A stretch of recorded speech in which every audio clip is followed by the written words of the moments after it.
Petugas kesehatan Amerika Serikat alami reaksi serius usai divaksin corona dari CNN. Seorang petugas kesehatan di Alaska, Amerika Serikat menderita reaksi alergi yang serius setelah mendapatkan vaksin COVID-19 dari Pfizer-BioNTech. Sebuah laporan yang dikutip dari AFP Kamis 17 Desember menyatakan sekarang ia dirawat di rumah sakit dalam kondisi stabil. The New York Times melaporkan orang tersebut menerima suntikan vaksin pada Selasa 15 Desember. Sementara itu, Pfizer mengkonfirmasi bahwa pihaknya bekerja dengan otoritas lokal untuk menyelidiki insiden tersebut. Sebelumnya, dua petugas kesehatan di Inggris memiliki reaksi alergi yang serupa.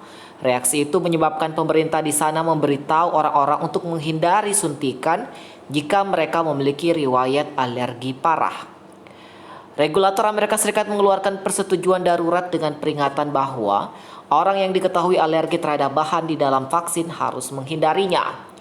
Kami belum memiliki semua rincian pelaporan dari Alaska tentang kemungkinan reaksi alergi yang serius, tetapi secara aktif bekerja dengan otoritas kesehatan setempat untuk menilai. Kami akan memantau dengan cermat semua laporan yang menunjukkan reaksi alergi serius setelah vaksinasi dan memperbaharui bahasa pelabelan jika diperlukan, kata juru bicara Pfizer.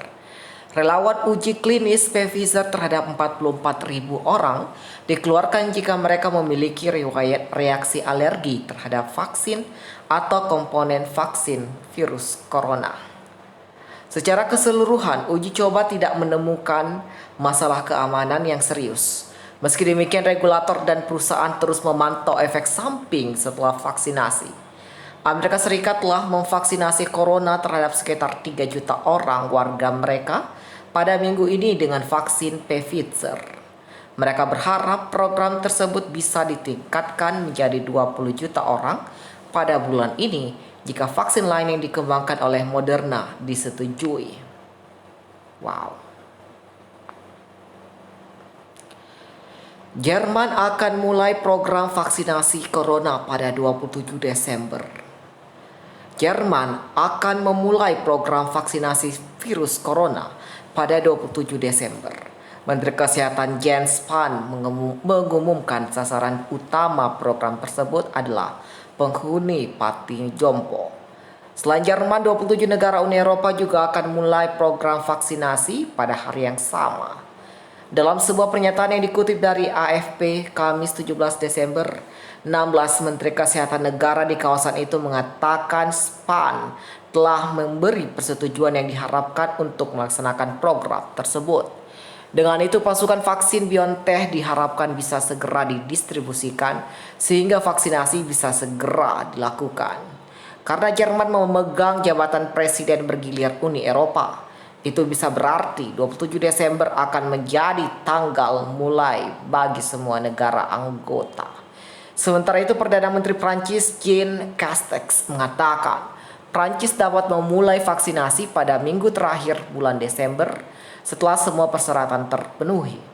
Sementara itu, Ketua Komisi Eropa Ursula von der Leyen mengatakan semua negara di blok tersebut dapat memulai pada hari yang sama setelah vaksin Pfizer-BioNTech disetujui. Komisi akan membuat keputusan terakhir tentang otorisasi setelah European Medicines Agency bakal mengeluarkan putusan terakhirnya. Sekarang diharapkan pada 21 Desember setelah jadwalnya diubah seminggu, katanya. Amerika Serikat setuju alat rapid test corona mandiri 30 menit. Amerika Serikat mengizinkan penggunaan darurat alat rapid test virus corona yang dapat digunakan secara mandiri oleh para penduduk di tempat tinggal mereka. Badan Pengawas Makanan dan Obat Amerika Serikat FDA menyatakan alat tes tersebut diperuntukkan bagi orang yang dinyatakan oleh dokter sebagai terduga pengidap virus corona dengan minimal usia 14 tahun ke atas. Penggunaan alat tes ini hanya boleh digunakan dengan resep dokter dan dapat memberikan hasil dalam 30 menit. Kami terus menunjukkan perkembangan penanganan COVID-19 dengan cepat dan belum pernah terjadi sebelumnya, kata Komisaris FDA Stephen Hahn Dalam kekicauannya di Twitter pada Selasa 15 Desember, FDA mengesahkan pengujian COVID-19 pertama yang sepenuhnya dilakukan mandiri dan memberikan hasil tanpa harus keluar rumah. Ini merupakan kemajuan penting dan menekankan komitmen kami untuk memperluas akses warga terhadap tes corona. Paparnya menambahkan, alat tes mandiri ini menggunakan teknik usap swab dan hanya membutuhkan sampel dari hidung. Alat tes yang dikembangkan oleh Lucira Health ini tidak mengharuskan pengguna mengambil sampel dari hidung terlalu dalam. Tampilan lampu di perangkat alat menunjukkan hasil pengujian keluar dalam 30 menit atau bisa lebih singkat. Menurut situs Lucira Health, alat tes corona mandiri ini memang ditujukan untuk memperluas akses dan meningkatkan jumlah pengujian virus corona. Perusahaan membrandol harga alat ini seharga kurang dari $50 atau Rp708.000. Meski begitu, alat tes berbasis antigen ini masih dinilai bukan alat pengujian corona yang murah. Otoritas penggunaan alat tes COVID-19 mandiri ini dikeluarkan ketika Amerika Serikat masih menghadapi lonjakan penularan virus corona. Hingga Selasa, Amerika Serikat mencatat lebih dari 11,3 juta kasus corona dengan lebih dari 248.000 kematian. Jumlah tersebut masih menempatkan Amerika Serikat sebagai negara dengan kasus penularan dan kematian akibat corona tertinggi di dunia.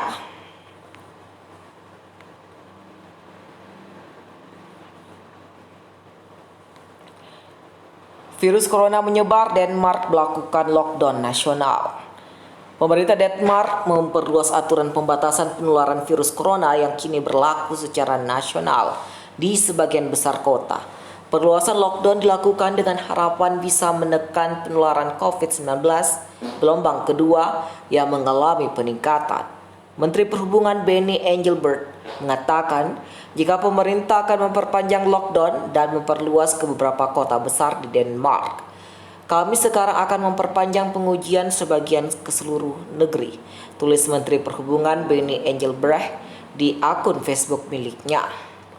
Sejak 7 Desember lalu, Denmark telah menetapkan langkah ketat dengan menutup sekolah, bar, restoran, fasilitas olahraga, dan pusat kebudayaan di 3 kota besar, yakni di ibu kota Copenhagen, Aarhus, dan Odense. Mulai 10 Desember lalu, pemerintah Denmark akan memperluas lockdown dengan memasukkan 31 kota lainnya.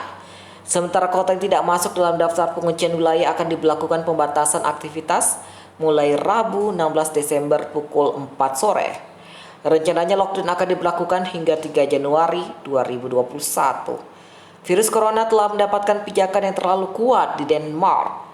Tingkat infeksi terlalu tinggi dan jumlah pasien masuk dirawat di rumah sakit bertambah terlalu cepat, tulisnya dalam unggahan yang sama. Denmark hingga saat ini mencatat 116.087 infeksi corona dengan 33.027 diantaranya merupakan kasus aktif. Angka kematian akibat COVID-19 sejauh ini mencapai 961 jiwa. Perluasan lockdown dilakukan setelah Denmark mencatat rekor harian kasus baru pada Selasa 15 Desember. Wali kota Copenhagen Lars Weiss dalam sebuah pernyataan mengatakan bahwa lonjakan infeksi corona menakutkan. Saat ini sekitar 4,3% tes dinyatakan positif, melonjak dari 2,5% pada awal Desember. Selain Denmark, sejauh ini setidaknya 3 negara Eropa yakni Inggris, Jerman, dan Belanda juga telah memberlakukan lockdown di tengah ancaman gelombang kedua pandemi virus corona. Swedia akui salah perhitungan hadapi pandemi. Pemerintah Swedia mengakui mereka salah perhitungan dalam menghadapi pandemi virus corona dan dinilai gagal melindungi keselamatan kelompok penduduk lanjut usia yang berada di panti jompo. Saya pikir sebagian besar orang yang berada dalam tugas itu tidak melihat akan ada gelombang kedua di depan mereka. Mereka hanya mengatakan hal itu sebagai klaster baru, kata Lofton kepada surat kabar Swedia Aftonbladet, seperti dikutip Associated Press Rabu 16 Desember. Saat ini Swedia menghadapi gelombang kedua infeksi virus corona.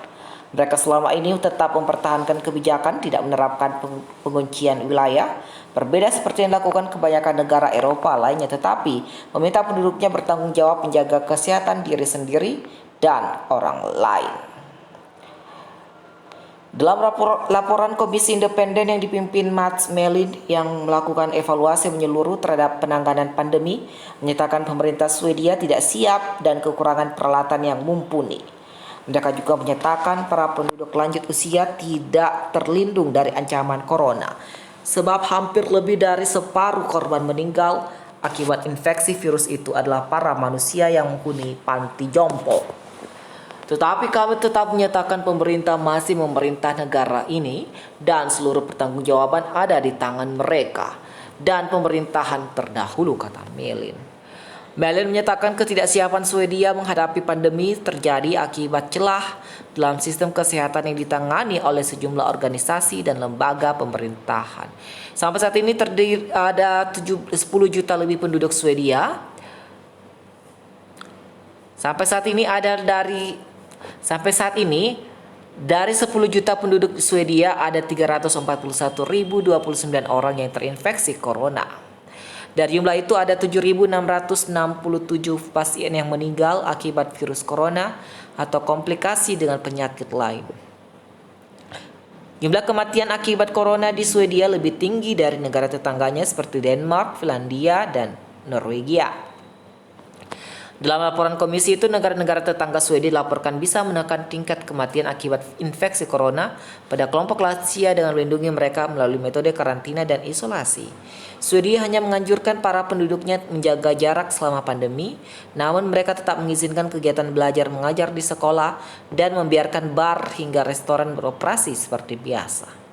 Meski tingkat kematian akibat corona per kapita di Swedia cukup tinggi, Perdana Menteri Stefan Löfven dan epidemiolog Anders Tegnell tetap menyatakan strategi membentuk kekebalan kelompok herd community yang mereka terapkan akan berkesinambungan dalam jangka panjang.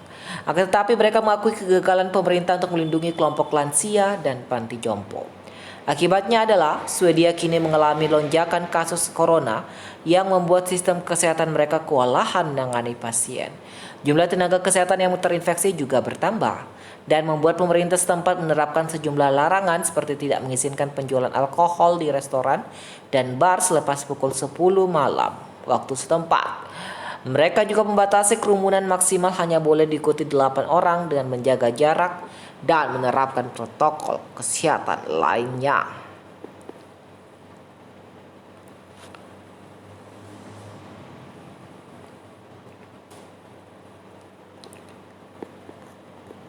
Foto Israel ubah parkiran jadi ruang rawat pasien corona.